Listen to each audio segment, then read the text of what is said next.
Welcome, everyone. So happy to have you with us today. We have a very special program for you, and we're really delighted to have you here. Just by way of background, the Hellenic Innovation Network, with the support of the Consulate of Greece in Boston and MIT Enterprise Forum Greece, hosts events to educate those in the United States about innovation and entrepreneurship taking place in Greece, and to offer Greek entrepreneurs the opportunity to pitch and network in the United States. Under the leadership of George Demosthenes, we have a CEO group which meets every month to exchange information and support each other. And we have a platform which creates a virtual network. And so we hope you'll register. It's at hellenic.org. So normally we have our events in Boston, but during the COVID situation, we've been unable to host these events in person. So we've had a series of Zoom events on the topics of technology entrepreneurship in Greece. So we have a great program today. We hope you'll email with your questions, and we'll try to get to as many questions as we can. So without further ado, I'd like to introduce you to Vasili Papakonstantinou, who is the Vice Chair of MIT Enterprise Forum Greece. Vasili, thank you. Thank you, Marina. Hello, everybody, and thank you for joining our webcast tonight. MIT Enterprise Forum Greece is a non-profit organization with a mission to help technology entrepreneurs turn their startups into global companies. Our flagship program is the Startup Competition, which is currently in the final stage of its 6th edition. And most of the teams are coming straight out of Greek research labs. So it's a great pleasure to have this particular discussion today. You can follow us on social media. Keep an eye for the announcement of the final event in July. Our moderator today is Stelios Papadopoulos, a career diplomat currently serving as the Consul General of Greece in Boston. He holds a master from Paris University and another from Pantheon University in International Relationship. He has previously served at the Greek embassies in Ankara, Moscow, and he was the spokesperson for the deputies for the Ministry of Foreign Affairs. He speaks English, French, Spanish, German, Russian, and Turkish. Sato is also an advisor of the Hellenic Innovation Network. So without further ado, Sato, the floor is yours. Thank you very much, Vasili and Marina, for your support and your efforts. It is a distinctive honor to welcome to our webinar series two exceptional Greeks and accomplished world leaders in biotech and biomedical research. Dr. Stelios Papadopoulos, Chairman of the Board of Directors of Biogen, Exelixis and Regulus, Chairman of Fondation Santé.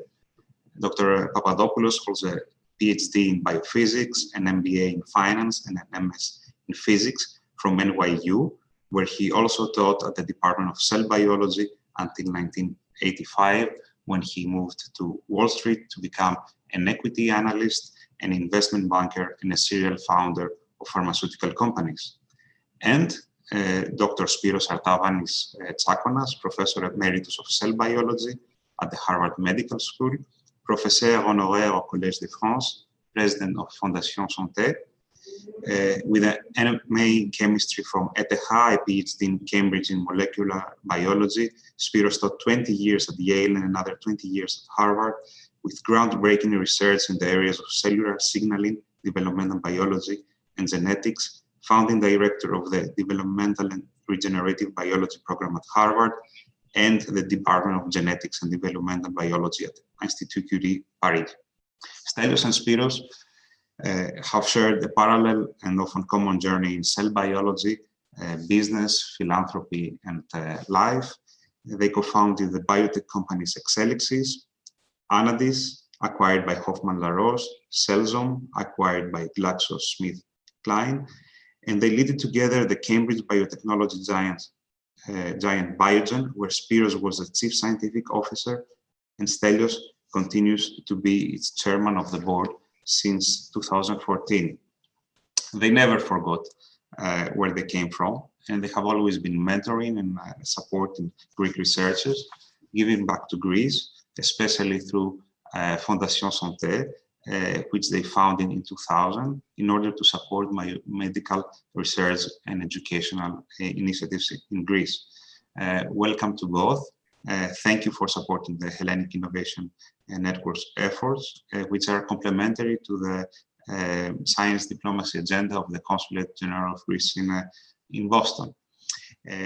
My first question is for Stelios, and I would like, Stelios, your reflections on this unprecedented health crisis.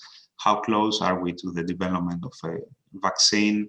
Where are we as far as the antibody treatments and antiviral drugs discovery are concerned? Welcome.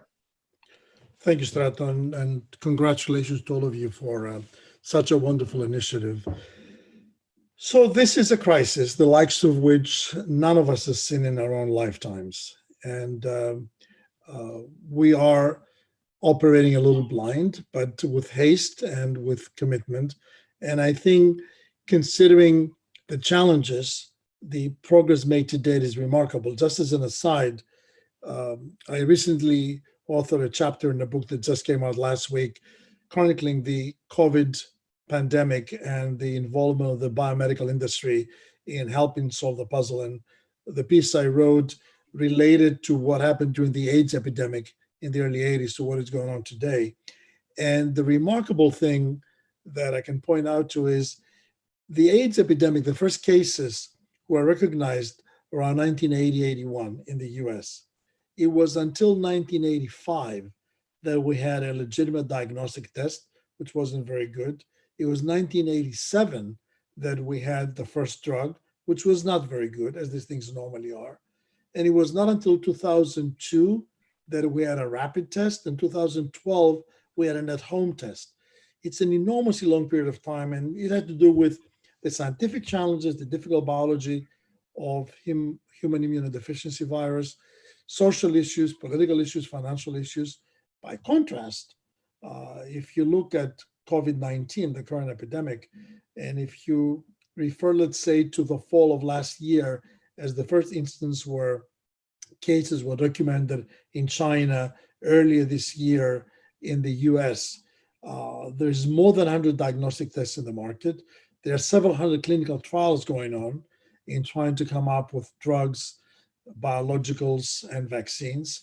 And the commitment on the part of the biopharma sector is extraordinary. The speed is extraordinary.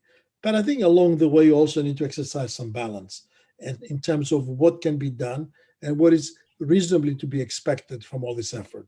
So very quickly, just a summary of what we're trying to do to combat the virus.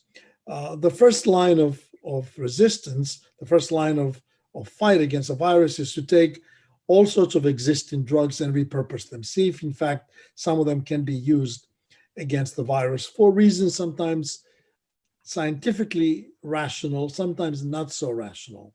What happens when these things are undertaken is that you move aggressively forward as we have, and on occasion, good things happen. On occasion, you realize later on that it was the wrong decision. Quick examples. Hydroxychloroquine was for a while touted as, a very important drug that could save the lives of patients.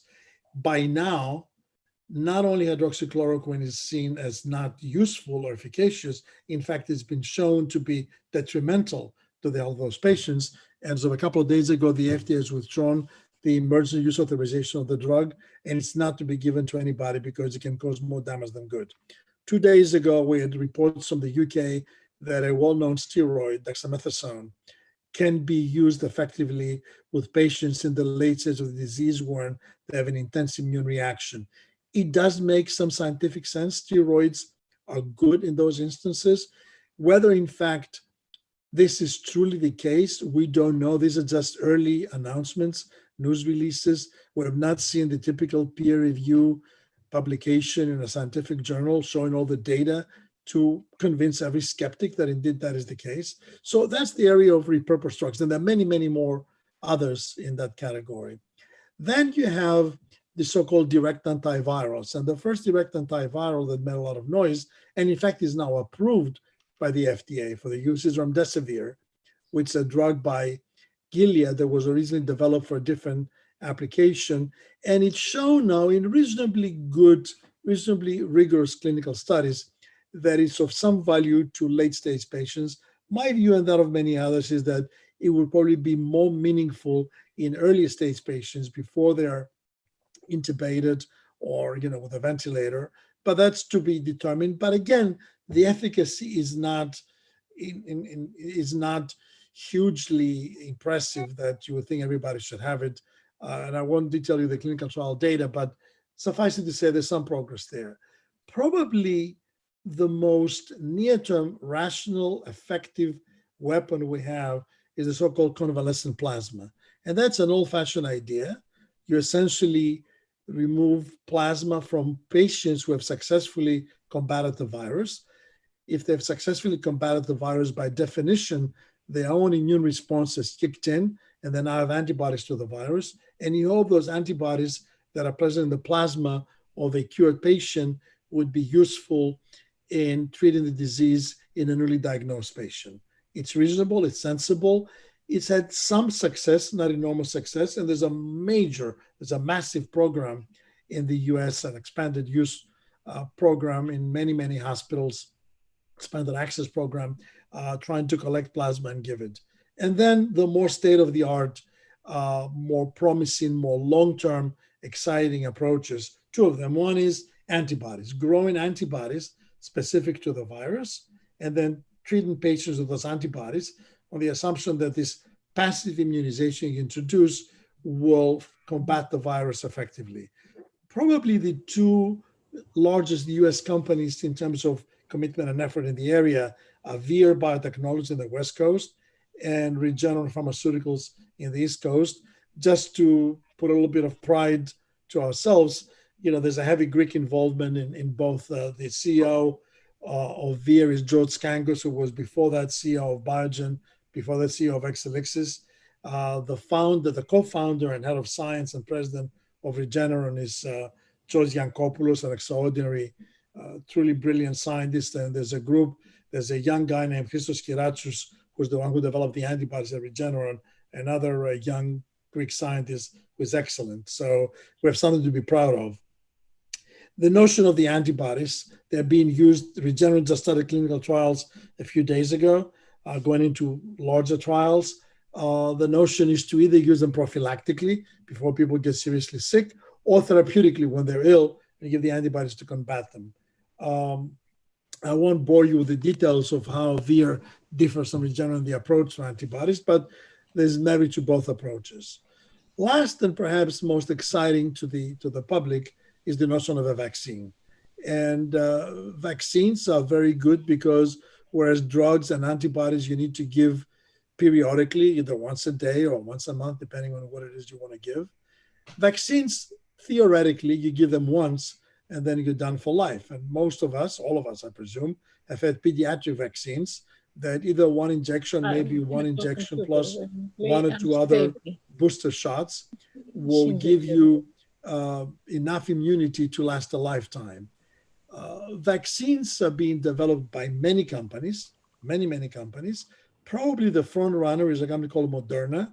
Pfizer is with a similar technology, quite involved. AstraZeneca, several other companies. The challenge with vaccines, in my mind, is that you introduce another level of complexity to the biology. With an antibody or a drug, you essentially give something to stop the agent. With a vaccine, you're giving something to the body to energize the body to develop its own defenses against the agent. So the level of complexity is a bit higher. And typically for vaccines to be proven efficacious and safe, you need to go through very lengthy and very expensive clinical trials. My estimation, most reasonable people would assume that given the reducing incidence in infection in the Western European countries and in the US, you probably will need something like 100,000 patients, and several months or years of follow-up before you convince you get something truly efficacious and safe to give to unsuspecting healthy individuals, because that's the notion of vaccination. You vaccinate everybody, hoping that if infected, they will mount an attack and combat the virus. There's a lot of talk in the press. There's a lot of aspirational thinking, and scientists speak carefully. Newspapers take things out of context many times. Is there a possibility we may have a vaccine by year end? We can surely have a product that we can manufacture and be ready to give. Will it be as safe as we would like it? Probably not. Will we be as convinced as we normally would be that it's efficacious? Probably not. But that's, a societal decision and a governmental decision, and it's going to be a bit of a trade-off to decide how and when to do it. My suspicion is, because of, let's face it, political expediency, there may be a rush to offer authorization to vaccines even as early as this fall. It would be premature, but we may get lucky. So I would say the fundamental message is the best way to combat the virus is to not become infected. And the way to not become infected in the simplest form is social distancing. Now, we're not going to argue whether it's 6 feet or 8 feet or 3 meters. The further away, the better. Wearing a mask is of help. Look, the masks we all wear in public, are not N95 medical masks, but they also reduce the risk of either transmission or infection. And many of those things we can do, remain in well-ventilated spaces, actually go out a lot more than governments have suggested to date. I think being in parks and on the beach, far apart from everybody, is a good thing rather than a bad thing. So just being careful, watching who you're talking to, not spending time. The fundamental conclusion, and I'll conclude myself with this, is that the most certain way by which people become infected is if they spend longer periods of time with a lot of people in poorly ventilated, close quarters. The longer, the worse. The more people, the worse. And the analogy I've been giving to people is assuming you walk into an elevator that's been freshly painted. If you're there alone, you certainly won't get paint on your sleeve. Now, if you add 10 people, 20 people, and if you keep them there for many, many floors, at some point, somebody's going to bump somebody, and somebody inadvertently will touch the wall and get paint on their shirt or their jacket. And that's really, the essence on a qualitative and quantitative basis of transmission. So avoid contact, minimize risky encounters, be careful, and let's hope for a good vaccine and a good set of drugs.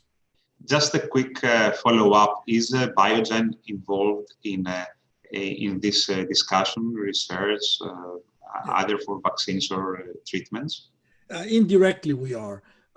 We've made an agreement some time ago, earlier this year, with Vir, and we'll be one of the manufacturers of the Vir antibody if and when it becomes available for broad commercial dissemination. Biogen has an extreme history and capability in manufacture of biologicals, proteins broadly and antibodies specifically. So we have a huge facility in Research Triangle Park in North Carolina, and an even bigger one in Zug in Switzerland, Solothurn.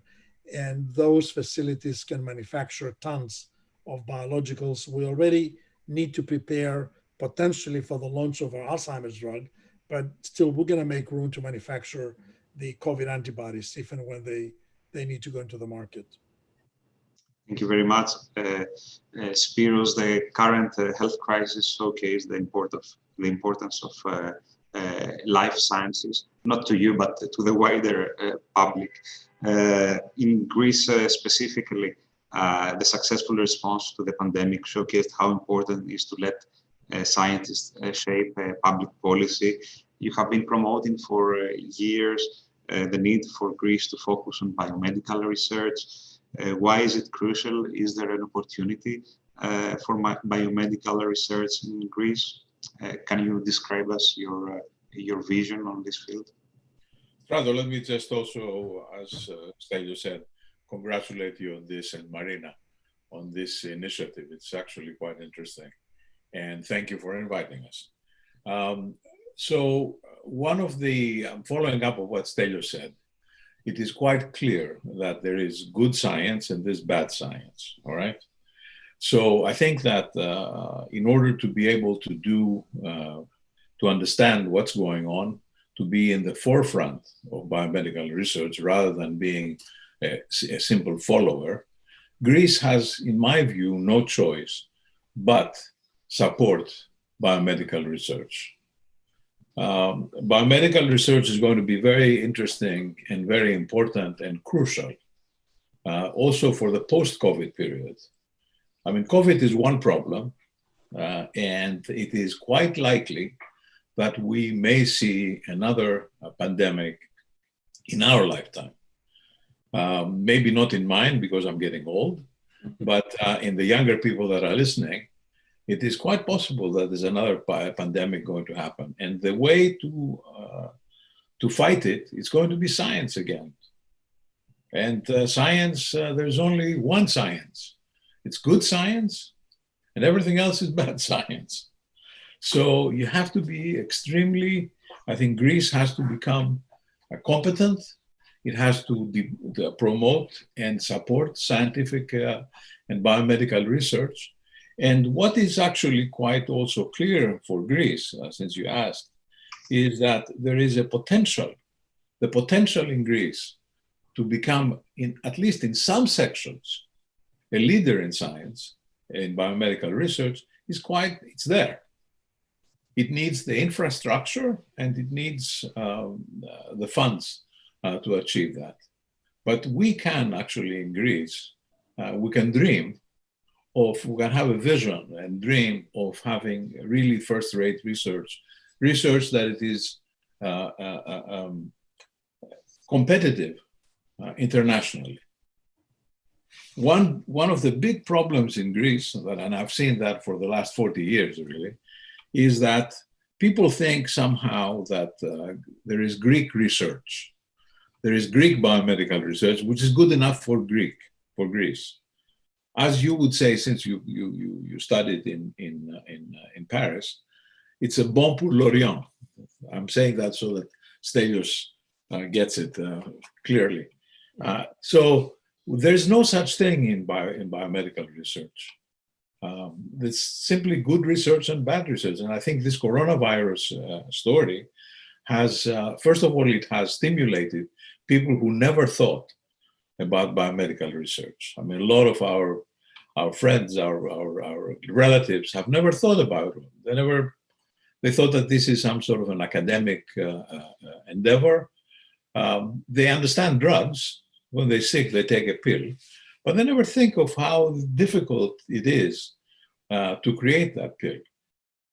As Stelios said, the vaccines, it's a very difficult thing to achieve.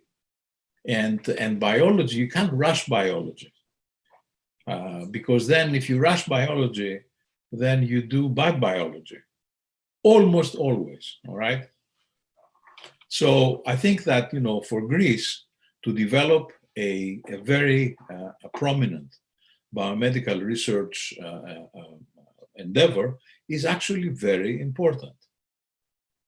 And I know that you spoke with, you had this similar interview with Manolis Dermizakis and Aristos Doxiadis. And they made actually very very good points about the research in Greece and biomedical research in Greece. So in Greece, I think we have no choice, in my view, but promoting that and supporting it. And the second thing that's important is that we do have the intellectual capital that we need in order to develop such a research. But this is also a research that cannot be directed. You cannot say today I will cure cancer and put everybody working on cancer. It doesn't work like that. Discoveries are random, are not directed, and good things come from independent research and initiative. They don't come in a directed way. It would be great if we could do that, because today we would solve coronavirus, tomorrow we would solve cancer, the day after that, Alzheimer's. It doesn't work like that, unfortunately, but that's what it is.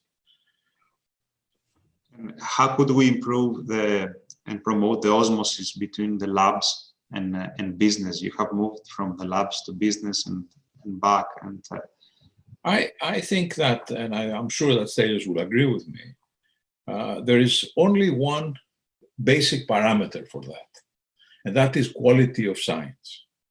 The Pfizers will not come to my lab because they will come to my lab because of the quality of my science and the quality of what I have discovered. If they tell me discover this, and then come after a year and say, well, where is the result? They won't get very much, okay? So I think that there is the relationship between basic research and industry is crucial, is very important, both for both sides.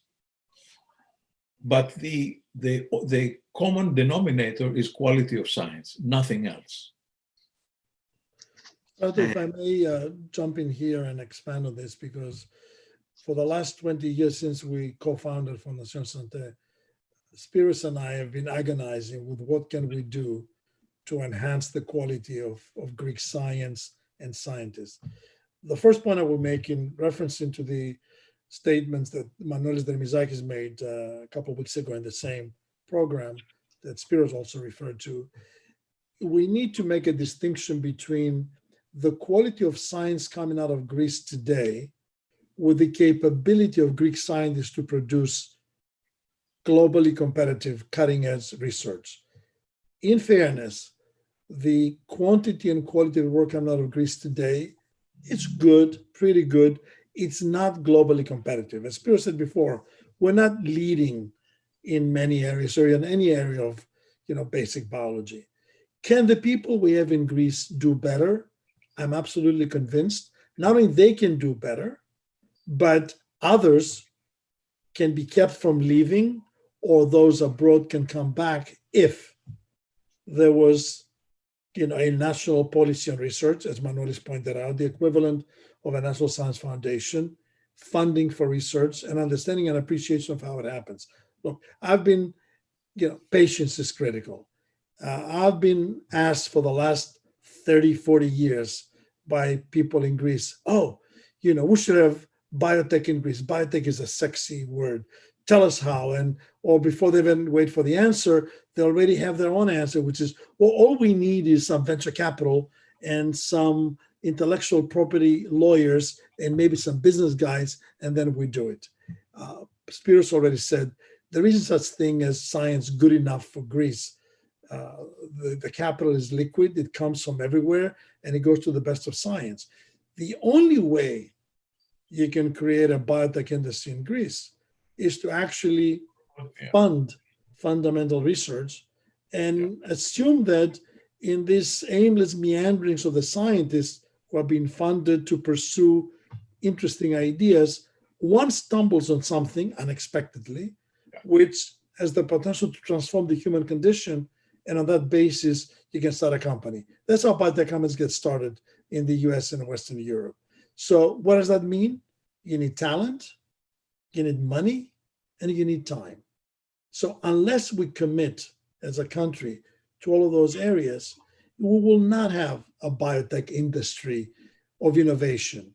Now, and there should be no confusion between startups in other areas. In the IT space, information technology is broadly applied science compared to what we do. When we started a biotech company, when we started with Spyros Exelixis in 1993, 94, the idea was that we will learn how fruit flies manage their genetic code, and on that basis, we'll ultimately have drugs to treat human diseases. Could you imagine how preposterous this thing would be? In fact, it was. And it took a very long while. And now the company is 25, 26 years old, finally it's selling drugs, but it took a long way to get there. So that is the way it happens. And perhaps one other talent, thing, money, and time. Yeah, and also, the money has to come in regular intervals. You see, I mean, in Greece, there have been a lot of different, tries to support biomedical science and basic science. And the money comes in bursts. I mean, a lot of my colleagues in Greece, they don't know when the next call for grants is. They have no idea. Sometimes it comes, sometimes it doesn't, or whether if it comes, the bureaucratic burden with this money is extraordinary. It's extraordinary. You want to buy a pipette, and you have to go through a competitive, have to have 20 companies telling you how much it costs, and then you have to get the cheapest one, and that has to be approved by 20 committees. That doesn't work like that. It just does not work like that. It works by giving money, leaving people do what they want, but criticize them and evaluate them very, very, very rigorously. Stado, we're hijacking this conversation from you, but both Spyros and I are passionate about this issue. And like I said, we've been committing resources, time, intellectual capabilities, everything. We've recruited lots of Greeks of the diaspora and Philhellenes to help us because through the foundation we raise money every year, and we give about 20, 25 grants every year of 25,000 euros each to scientists in Greece to do biomedical research. Now, the amount is small. 25,000 euros doesn't buy you a lot. What we've learned, which was not totally a surprise once I heard it, but I hadn't thought about this in the beginning, the two major aspects that make our foundation and our grants so attractive to people is the point Spyros just made, regularity. Every year, come September, we put an announcement, we'll receive grants. Then we receive about 100 applications, they get reviewed, and then we fund maybe 10, 12, whatever. So the regularity is critical. In science, you need to plan long-term. Science doesn't work in 3-month bursts. It works in 5-year to 10-year horizons. The second point, which I think is remarkable, I'd like Spyros to expand on this a bit, is that we assembled, through Spyros' relationships and initiative, an extraordinary set of advisors to the foundation, including several Nobel laureates, who are the ones reviewing the grants. And for the grantees in Greece, the mere fact that their application was read by David Baltimore, who got a Nobel Prize, by Mark Tessier-Levine, who was the president of Stanford and former president of Rockefeller, that in itself is a sharp contrast to the funding mechanism typical in Greece and countries like Greece, where, it's the connections, who knows whom, who is related to the brother-in-law of the cousin of the driver of the director of the institute, whose sister knows somebody else from the beauty parlor or whatever, and then they end up giving the grant to that person. So the objectivity and meritocracy, along with regularity, are pretty critical. But Spyros, you may want to say a word or two about our scientific advisors. And generally about Fondation Santé, the purposes, your activities, and what do you consider as the main achievements of the foundation? Go ahead, Spyros. Yes, the scientific advisors we have are people who are subscribing to our vision, all right? These are people who understand that evaluating grants from a starting assistant professor to a very senior person is something that is part of their job and part of their obligation to society, frankly. We are burdening them every year with many grants to evaluate. They do that pro bono, of course. I mean, nobody's paid to do that. And the quality of these people is indisputable. Because as Stelios said, David Baltimore or Sid Altman, both Nobel Prizes, or Liz Blackburn, they look at these grants and they simply, using their judgment, say which one is better. All right, there's no favors, there's nothing. And the other thing that I should say is that very often, again in Greece, everything has to be done in a way that satisfies everybody. I have 100 euros, and I have to give 50 euros to Stelios, 20 euros to Spyros, and 30 euros to Stratos. That does not work like that. Again, you give the money so that people can actually, they can realize their research, they can realize their research programs. I get a question here, I can see from Marina Hatzopoulos, on how much funding would it go, how much money would it need, would we need to change sort of, biomedical research in Greece. Stelios Papadopoulos, who is the executive director of the foundation, we have been talking about that for a very long time. We do have a proposal for that. In the United States and also in Germany and in England, there are institutions that support a small number of very top scientists. Howard Hughes is perhaps the most extreme example, where it's an institution that has a lot of money, of course, and it supports maybe like 250 or so researchers all over the United States, top researchers. They support them very well. And through the years, this institution has produced 25 Nobel Prizes, all right? Now, 25 Nobel Prizes, a Nobel Prize is not necessarily always the most important parameter to judge research, but it's not a bad one. It's not a bad one. It's like publications. Publications in good journals, that is not the absolute criterion, but it's not a bad one. What would be the steps to create such an institution? I think what we have come up with is we were saying that if we could support 20, let's say, all right, order of magnitude, 10 to 20 research groups in Greece in a way that is long-term, so you have a 5-year research program like we have here, with money that is actually serious, because our $25,000 a year, 25,000 euros a year that the foundation can give, our foundation, Fondation Santé, can give, it's grants in aid. It's not really, you cannot sustain a research program with that money, all right? It can help you finish something, it can help you start something, but that's about it. So you need something like 200, maybe 1,000 euros a year, more or less, that order of magnitude.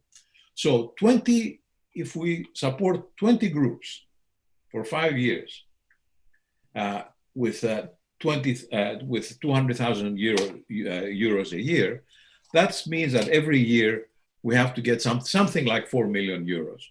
Now, 4 million euros, I know Greeks who can write a check for 4 million euros a year for 5 years, and they would not have to sell their yacht.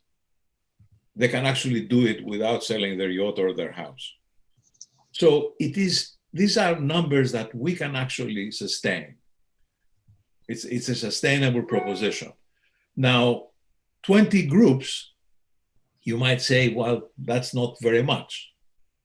But 20 groups of high quality, first-rate leaders in biomedical research can make a huge difference. And will make a huge difference in education, because these kinds of centers of excellence, and I know excellence is a loaded word in many ways, all right? But these kinds of centers of excellence will bring up even people who are around them. If you have a group that has an international, international reputation and international recognition, the people surrounding them in the university will elevate themselves. Even if they are not biologists, they can be poets. But they will understand that, this kind of these kinds of beacons, let's say, of intellectual activity are absolutely essential for Greece and good. So I think that, you know, the numbers, and somebody, as I said, asked in this on the panel, this is not terribly much money. I mean, $4 million a year, 4 million euros, not bucks. It's not very much money. But Given the radical possibilities that this can that raises. Stelios, sorry, I didn't mean to. No. I just wanted to make sure that it's clear to all that what we're talking about here is a mechanism for funding basic research at the university level or the institute level, not to create a biotech industry. Oh yeah, absolutely. The fundamental, the underpinning of a potential industry of innovation is to create a robust, rigorous scientific establishment. And hope at some point along the way, something would come out of this that would be cutting edge, globally competitive, pioneering, and potentially transformative for the human condition. If you meet those criteria, then the rest is extremely easy. Money chases opportunity, and there's billions of dollars throughout the world looking to invest in exciting science. So rather than thinking that we need to go find some money, we have it backwards. We think finding the money is the important thing. We've got to create the goods that will attract the money. That's how we need to think about it. The product of the biomedical research, which is quality science, that's what will attract the industry. The industry will be attracted by discovering new biology, by discovering a new method and so on, which is very, very far away from a product per se.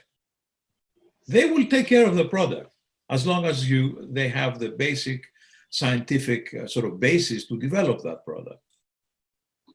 And, you know, this is the startup, as Stelios said, will come as a consequence of having great basic research. Moving to the business side of things, Stelios, you are from Thessaloniki. I can see the Aris banner behind you, a strong and steady supporter of Aris. Pfizer is opening a center of digital services in Thessaloniki. They will hire 200 researchers and engineers. Could Thessaloniki become a hub for life sciences activities and a cluster for pharmaceuticals? And I combine this question with the question of Dr. Konstantinos Rosatos. Are there any opportunities in Greece? What are the challenges? Which conditions as an investment banker would you consider investing in Greece? What would you see? What do you want as incentives? Yeah. First to the question from Kostas. Look, Costa, Spiros and I have been looking at Greek science, and I know you've been extremely involved and familiar with Greek science in Greece and in the diaspora in a variety of ways. We've been looking at Greek biomedical science for 2 decades. The truth is, right now, we've yet to find some group somewhere that has such exciting science that if I put it next to some interesting, innovative ideas out of MIT or Harvard or Stanford or whatever, it would immediately be qualified to attract $50 million of an initial investment or even more nowadays. That's just a fact in our judgment. We may be wrong, but honestly, I don't think so, because we have a lot of experience in that space.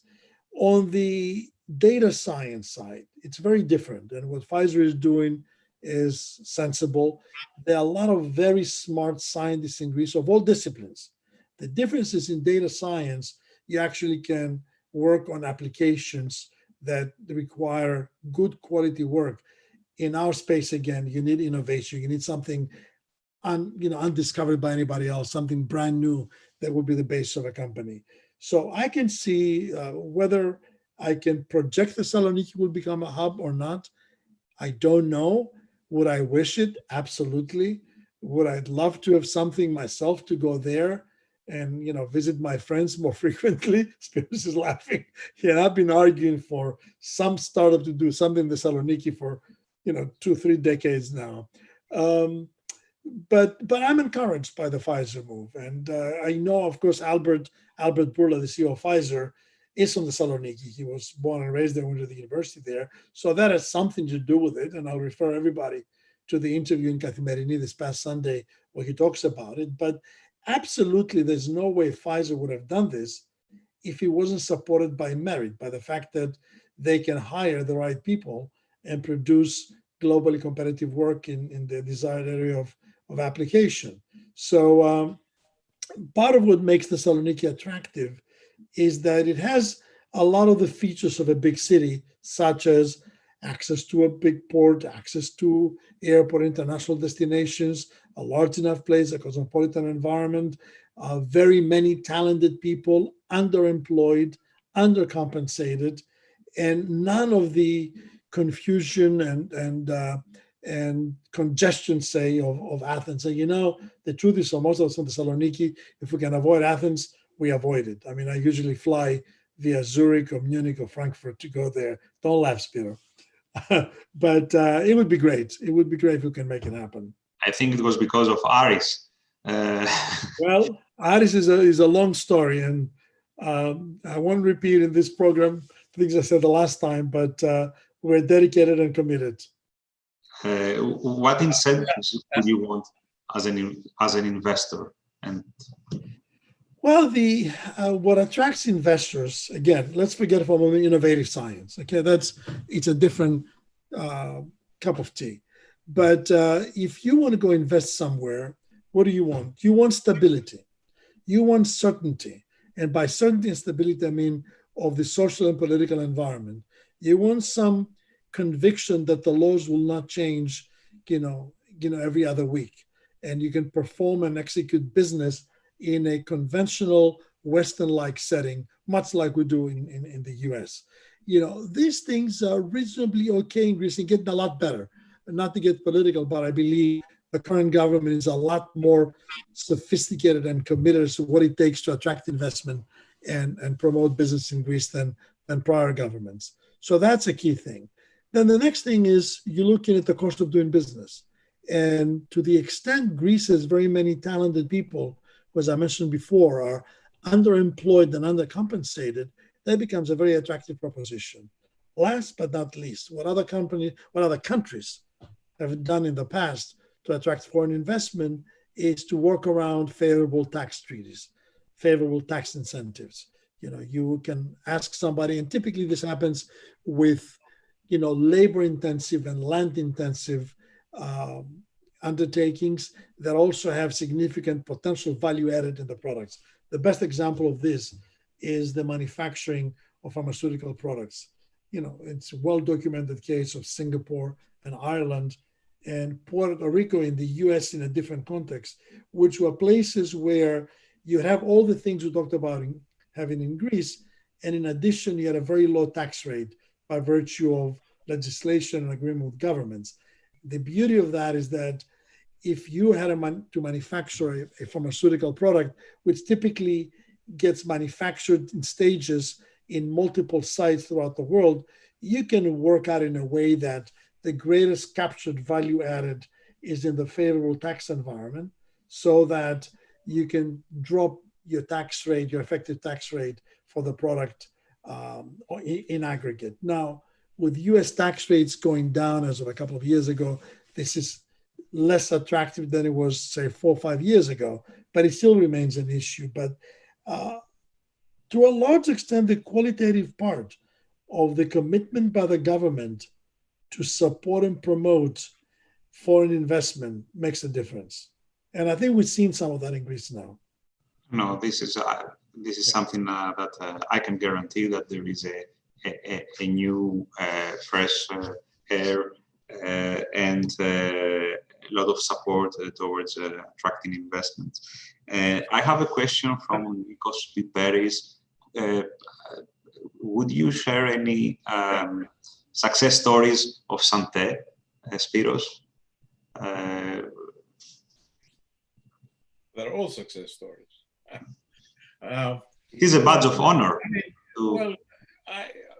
Success stories. I mean, I'll give you a sort of indirect answer. 2 years ago, three years ago, we started having all the people who have been funded by us have a symposium amongst us in Athens, as it happens. So everyone speaks for 10 to 20 minutes, giving sort of report of what how the work is going, the progress report. I can tell you that this has been one of the most exciting and satisfying, I should say, experiences. Even our guests, I mean, people who come in from abroad and give a keynote lecture, have been impressed by the quality of the science that is being done. So I think that, again, the success story is not perhaps individual success stories. I don't know how you measure that really, all right? You measure it by papers, by what? But to see a group of people, of 20, 30 people from Greece, having a synergy and between them, and also looking at the quality of the science that they are doing, is extremely satisfying. And that's the basis of saying that we feel that a better funding system, more generous funding system, can make a huge difference. Somebody asked here, I see, whether or not basic research can be translated into intellectual, I mean, whether intellectual property is important for that and for the development of startups. It is, and I can let Stelios elaborate more. But again, in order for a patent to be valuable, it has to be based on a very good idea, of course, but also, the intellectual property, chasing intellectual property is a complicated endeavor. I mean, I can tell you that, Harvard or MIT is doing actually pretty well. Harvard used to be terrible. Harvard used to be terrible intellectual property, because following, a patent, developing a patent, it needs expertise in a lot of different things. It needs, you have to know the market, you have to know the law, and you have to know biology. All three things. But not many people are good at that. So the quality, the intellectual property is something that you would like to have in universities, but it's not very followed up very well. And it has value for the industry. That can attract actually funds from the pharmaceutical and biotech industries. Stelios, you agree? Absolutely. The fundamental tenet of the patent law is that for something to be patentable, it needs to be novel and obvious and useful. And if you have that, you can get, the strongest thing would be a composition of matter patent, which is a patent on something, maybe a method of use, maybe a process, which are less powerful intellectual property positions. But if you think about the fundamental tenet, unobvious, you need to understand that this is unobvious to all schooled in the art. So you need a very broad understanding of the field.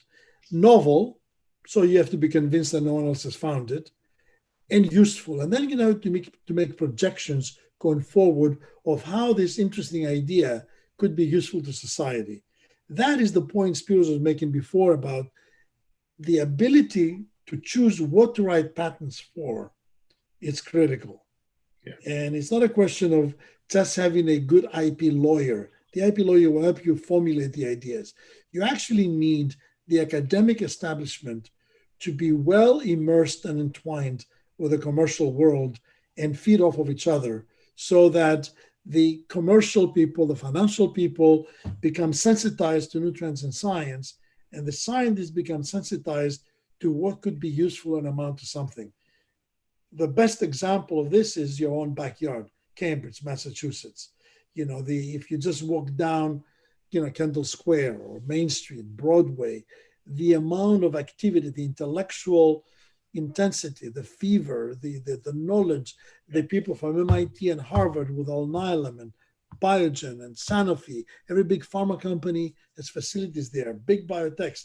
That area of fermentation is what needs to happen. And it doesn't get legislated, and it doesn't happen overnight. It'll take, a very long period of time. Yeah, I remember the celebration for the 40 years of Biogen. I have never seen a concentration of so many experts, scientists, Nobel laureates. That was really spectacular. We have a couple of questions about COVID. Aris Persidis, most work focuses on near-term prevention and attack. Recovery post-COVID is a challenge with lots of cardiopulmonary problems. What do you see here? And Professor Kallis, to Dr. Papadopoulos, because community COVID transmission is decreasing, what about testing vaccines in nursing homes, where COVID is common and clinical morbidity, mortality are high? Yeah, excellent questions. Look, Ari, smart question for sure. To date, we've been focusing primarily in preventing complications, and once a patient is in a intense immune reaction state, a complex situation, preventing death. We really have not spent enough time trying to think about the long-term sequelae, the cardiopulmonary sequelae of, and potentially neurological long-term sequelae of COVID infection. That's right. And I think that is, when you're under stress, when you're in an emergency situation, you deal with first things first.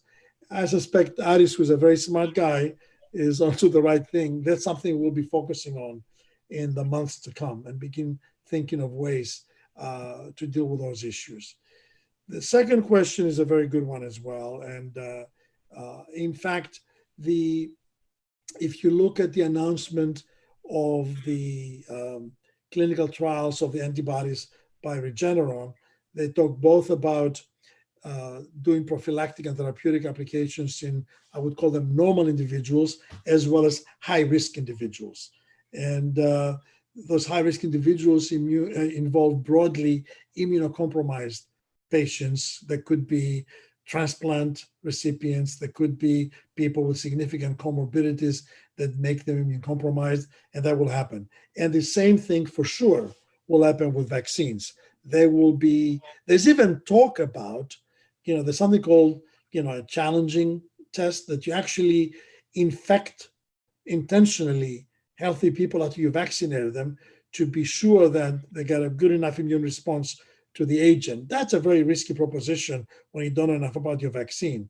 But I'm sure some of the vaccine trials early on will go into healthy volunteers just to see that you can get enough antibody titers, meaning that the basic biological mechanism that you think should work is working. And then they'll go into discrete populations, some high risk, some lower risk. So yes, that's a very good question. It's going to happen, I'm sure. And also to add to Aris's question, I was talking yesterday actually with some clinicians here. It turns out that the manifestation, the clinical manifestations of COVID are extraordinarily broad and very mysterious. As Taylor said, neurology is one thing, but they have a lot of very bizarre kind of manifestations. Really, really strange. Probably because of all this immune, this disruption of the immune system. Stelio, you have a question from Ian. From Ian. Yeah, that's from me. The question from 𝗕𝗵𝗶𝗿𝗃. So his question is that few companies that receive VC funding in Greece are incorporated in the US or UK, which solves legal stability for investors. And social contributions are high, and the disincentive to hire in Greece. So there are two separate issues here. One is the issue of corporate governance, and the other is labor law. I would suggest, and it comes from a bit of personal experience, that if you intend to build a company in Greece that would probably have international reach, you'd probably be well advised to organize as a Delaware corporation. The reason why Delaware is attractive is because that's where corporate law has been refined and pursued the most. And it's a state of incorporation in the US that gives you maximum flexibility in managing the enterprise. You organize a Delaware corporation, and you then form a wholly owned Greek subsidiary, which operates in Greece. Now, whether you're a Delaware corporation with a Greek sub or a Greek corporation, you don't get around the labor laws. The labor laws are the labor laws. The environmental licenses, everything is the same. So you will solve some of the governance issues like who can elect the board of directors, whom can you fire, what can you do? But when it comes to running the business, having to pay, Social Security or anything like this, you can get around that. Now, yes, these contributions are significant, but still, if you aggregate total pay, total cost of hiring an employee in Greece in certain areas for comparable talent, it's a lot more in the US. There's just no doubt. I have a question to Stelios and maybe to Spiros about the pandemic and the future of work. How will it affect the chains of distribution? How do you adapt to these challenges? Also, how will this affect research? Will you have to adapt your environments, your chains of distribution? Well, there are a lot of questions there, Stratos. So let me just offer some thoughts on aspects of this broader question. Something you didn't ask, but I will offer as the first statement, there will be a resurgence. There's no doubt whatsoever in my mind, it's mathematically certain that in the next few months, and depending on the location, it would be as early as now or as late as the fall, there will be a resurgence because we need to relax the restrictions. Otherwise, we all will die in bankruptcy. And as we relax the restrictions, there will be an enhanced infection rate. Now, so that's a given. The real question is, how big will this resurgence be? And we can moderate it with the appropriate relaxation pace of measures. But the second more important point is that if and when this resurgence comes, and I'd say it's a when, we'll be much better equipped to deal with it than we were in the first place, because we know a lot more about the virus, the biology of transmission, the sequelae than we did before. We have, for better or worse, remdesivir, maybe now dexamethasone. We'll have antibodies in clinical trials, vaccine in clinical trials. So we'll be far better prepared. Even simple things, turning patients upside down, 𝗵𝗵, as we say in Greek, helps them breathe better and lessens the need for ventilation. So we'll be better prepared. Having said this, we need to look at two separate issues now. One is, how will business change in the Western world? And what happens to the rest of the world? And I think the second question is hugely important. My fear is countries like Brazil, or most African countries, India for that matter, countries with suspect healthcare infrastructure, with not enough wealth within the country to provide services, with sanitary conditions well below par. If you want to see a virus have a field day, put that virus in a favela in Brazil. So the rate of infection in places like Brazil or in African nations where you can't even get to the right places, to offer intervention would be enormous. I fear, whatever little recovery was coming out of Africa will probably be lost for the next 10 years because this epidemic would be vastly deadly. So that's something that's going to have global socio-political implications. And people who understand these things much better than I do are thinking about it. On the issue of how business will change, I think we're rethinking completely, all of us, what we need to do to be in business, even absent COVID. One thing that's becoming clear is potentially the need to be in the same place all the time is not as significant as we thought. We can probably get many things done via Zoom, as we're doing right now, compared to being face-to-face. The notion of hopping on a plane at the drop of a hat to cross the globe, to go for a meeting of 2 hours from New York to Paris and back, I think people will think twice about this because they're recognizing you could be as effective through teleconferencing, video conferencing. Now, what remains a question is, you and I met quite some time ago, face to face. We sat down with coffee, we talked. So now continuing the relationship on video is easy.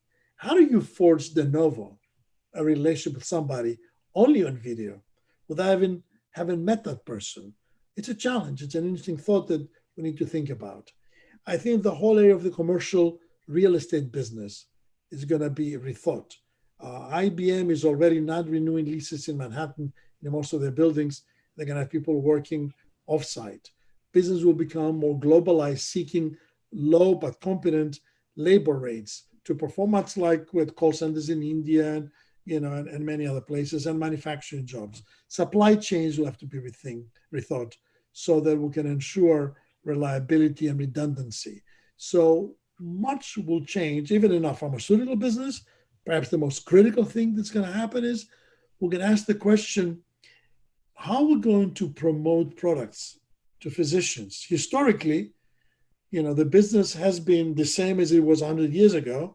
A sales rep, with a bag of samples, will go into a doctor's office, sit in the waiting room, maybe for an hour, maybe chit chat with the receptionist, and hoping to catch a glimpse for literally 30 seconds of the doctor in between appointments to show him an iPad or her with a presentation, get him to sign her, the iPad and leave some samples and go. Now, if you think about this, in the space of a day, a sales rep can do 6, 7, 8, 10 calls at most. 10 calls meaning 30 seconds each, highly inefficient. If they could do this in some other mechanism, they could probably, one rep do the job of 10 reps, but will that work? We've been saying for a long time about, digitized communications, video, TV, and all of that. Now we're going to have to do that. And the question is, will it be effective? Will we find a way to make it work? So there are a lot of questions that everybody's thinking about. And frankly, I suspect a lot of the commercial people in pharmaceutical companies would be let go, same as in many other professions. So one point I just want to emphasize of what Stelios said about the third world countries, Africa or India, for example. One huge consequence of that, of the current problem, is a social one, in the sense that the people who are mostly suffering are people of lower income, let's say, for lack of better description. And that can potentially create a huge problem because, it's one thing that they don't have money. It's another thing that the same people that don't have money, the underprivileged, are also dying. And that creates a huge social problem. So I think that it is extremely important for the governments, Greece included, of course, right? That this is being addressed in a very efficient way. We have immigrants that come into our country, whether we like it or not, it doesn't matter. The issue is that, there are these immigrant families are full of, they may be suffering far more than I would suffer in my bourgeois existence, okay?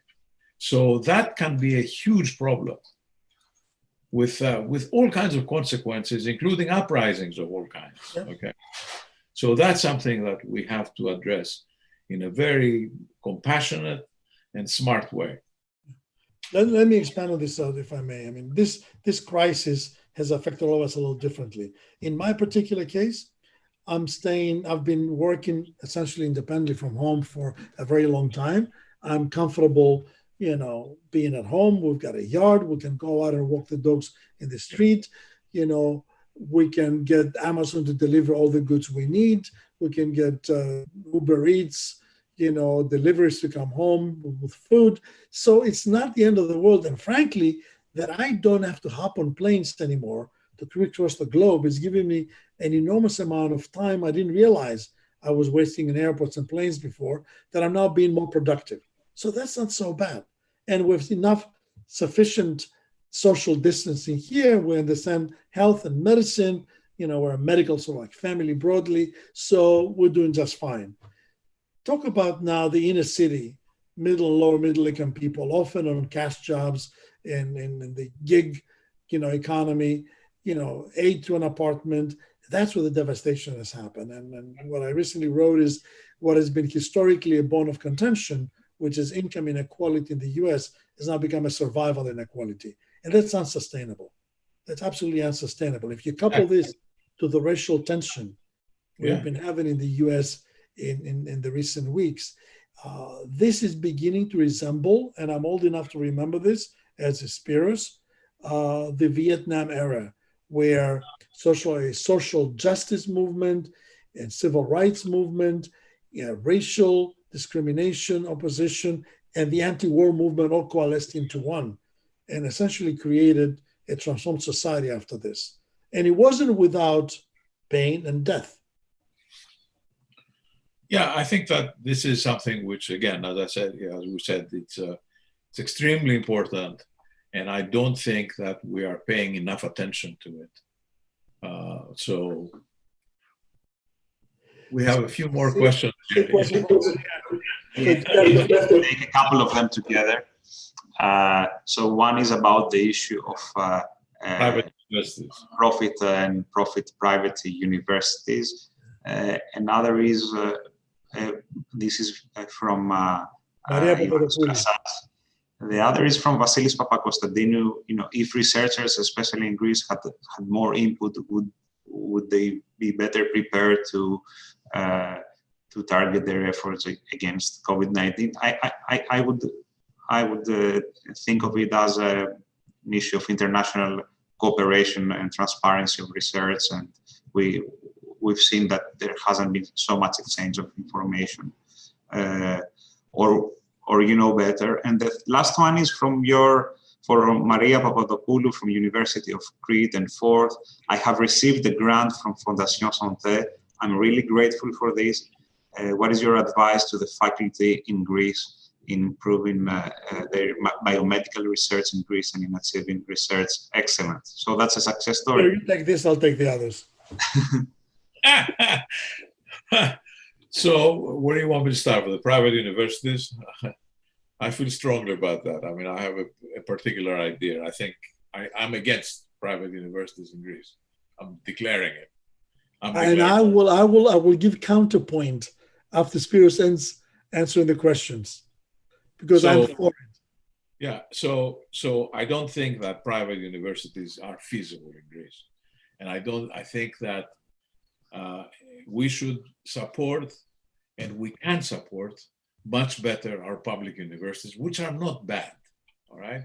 The universities we have in Greece are actually pretty good, but they don't have enough money. They are being given thousands of students every year without giving thousands of faculty every year to take care of the students. So I feel, I'm not sure, I'm always giving the example of Harvard.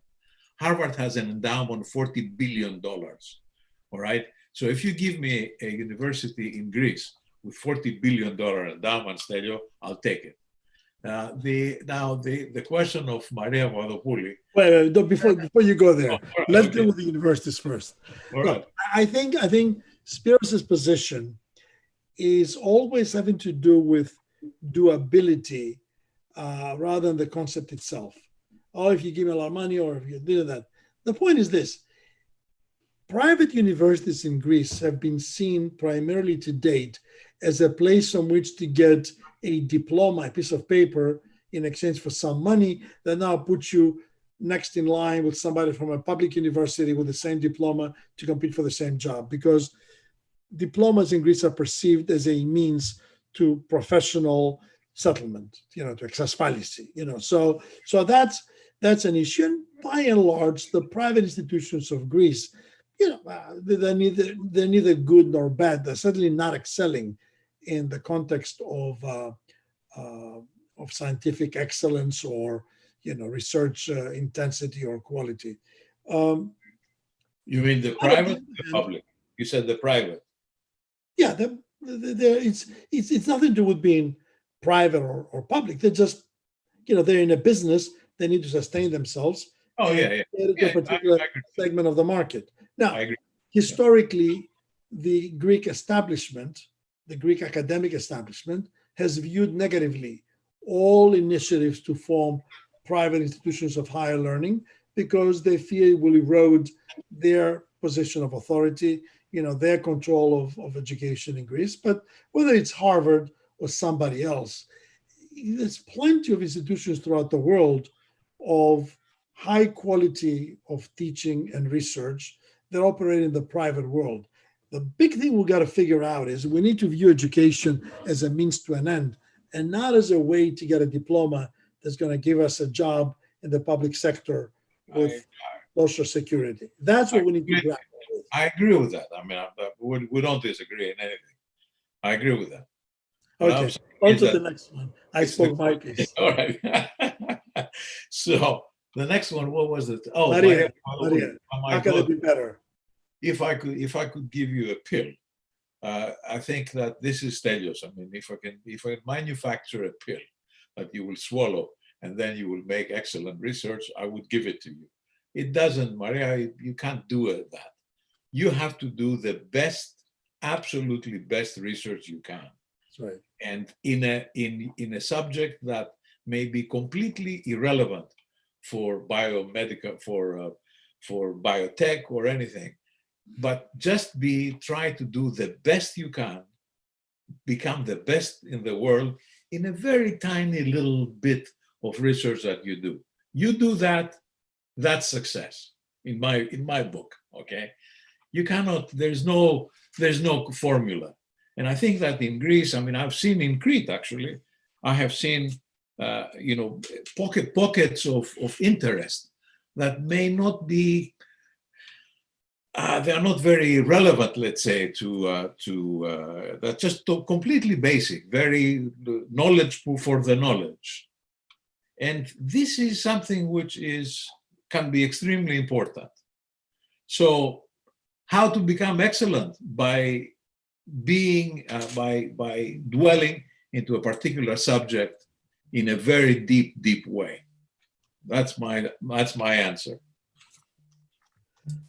And I have one more question. You, Stelios, Spiros, Michel Vounatsos in Biogen, Albert Bourla in Pfizer, George Kangos in Vir, Roy Vangelos at Merck, so many Greeks at Regeneron, Nikos Galakatos in Blackstone.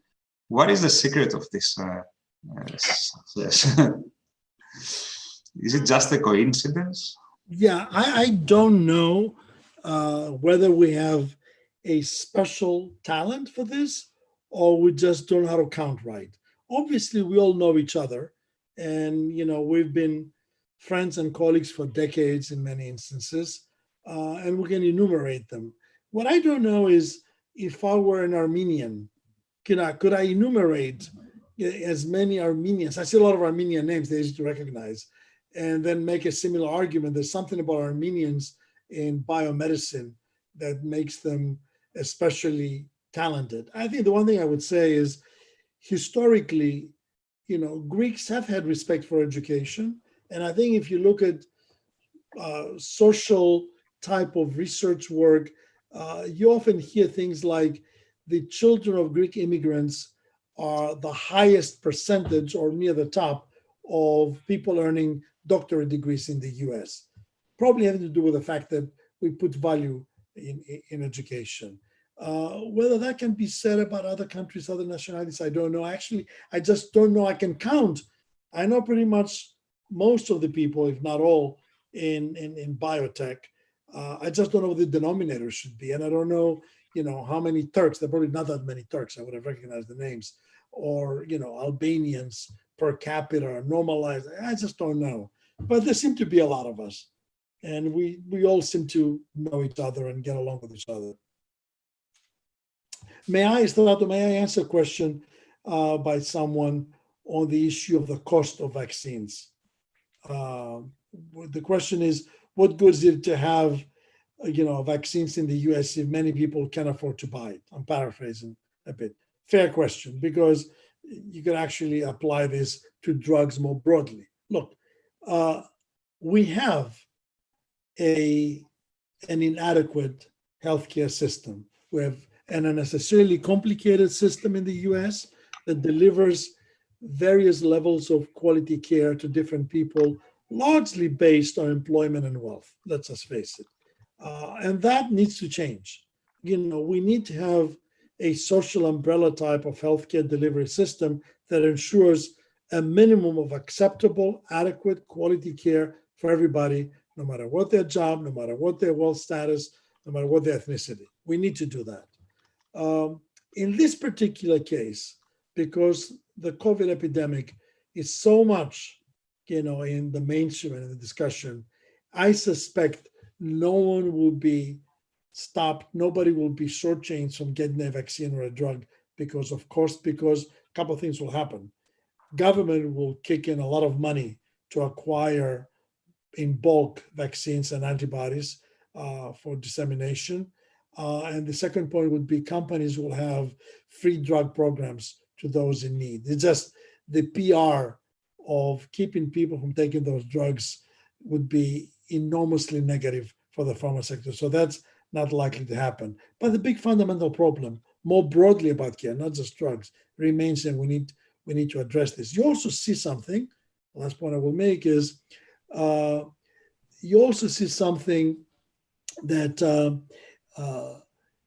countries are jockeying for position to be first in a preferential position to acquire drugs and vaccines, in fact, on an advanced purchase contract basis.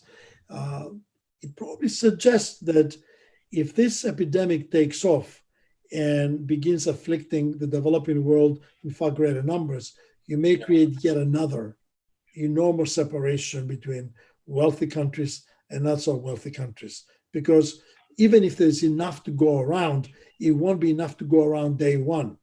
And time matters here. So if you end up having access to a vaccine 2 years from today, that's not going to be a whole lot of good when people are dying today and tomorrow. We have many questions, which I suggest that we wrap them and send them to you so that you could reply to them after this seminar.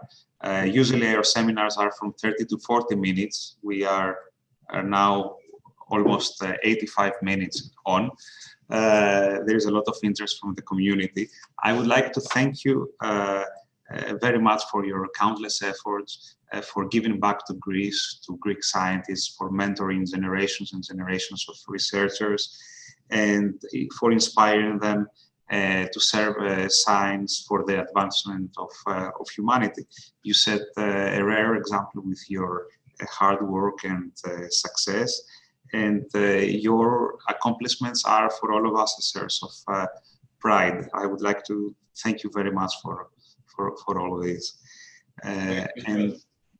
And with this, I will announce our next event on June 23.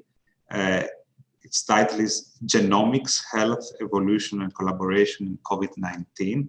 We're going to have Manolis Kellis, MIT professor of computer science. The event will be moderated by 𝗵𝗽𝗃, who is the new executive director for biology of Regeneron. So looking forward to the next event, and thank you very much for your participation. Thank you very much. Thank you, Strato. And one last word for my family and friends in Thessaloniki. 𝗲𝗃 super 3. I've learned something. That's right. It's never too late, Spiro. No, I agree. Thank you. Thank you, sir. Thank you very much. Thank you.